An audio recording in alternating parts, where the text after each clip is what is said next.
ఒక కొత్త చిన్న సినిమాలు చేసి స్పిరిట్నో లేకపోతే సురేష్ ప్రొడక్షన్స్నో అప్రోచ్ అయితే అసలు what is that Rana brings to the table అంటే? See, one is, except మనకి because of the way the industry is built, mainstream ఫిల్మ్స్కి తప్పితే ఒక ఆల్టర్నేటివ్ స్టోరీ టెల్లింగ్కి we don't have a format, ఒక ఫిక్స్డ్ ఫార్మాట్ అనేది లేదు.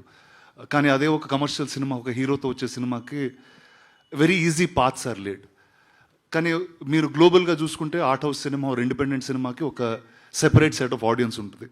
See, from the time we started Kanjarpalam till now, I would have done about 6 or 7 films. All of them were successful. And I think this is enough proof that there is an audience there. కానీ ఆ ఆడియన్స్కి తీసుకెళ్లే విధానం చాలా డిఫరెంట్గా ఉంటుంది. ఎందుకంటే you can't come in the time of big film releases. You have to be able to hold that film for some time. You will have to market to the right side of circle. So I think this is what is needed for this cinema. I think ఇలాగా, I think if 1 or 2 more years if we do this, this will become as normal as commercial films, is what I hope. అంటే independent సినిమాని రానా as a ప్రొడ్యూసర్గా కాకుండా యాక్టర్గా కూడా, in fact రానా కానీ all other actors కానీ చేస్తేనే బెటర్ మెయిన్ స్ట్రీమ్ అయ్యే అవకాశం ఉందేమో. లేదండి, నేను చేస్తా అంటే తిడుతున్నారండి, చూడలేదు. అందుకే వేరే వాళ్ళు చేసే చూపిస్తున్నాం మీ అందరికి. Anyways, సో నేను ఓన్లీ మెయిన్ స్ట్రీమ్ చేస్తూ ఇండిపెండెంట్ అందరికీ చూపిస్తున్నాం మీకు.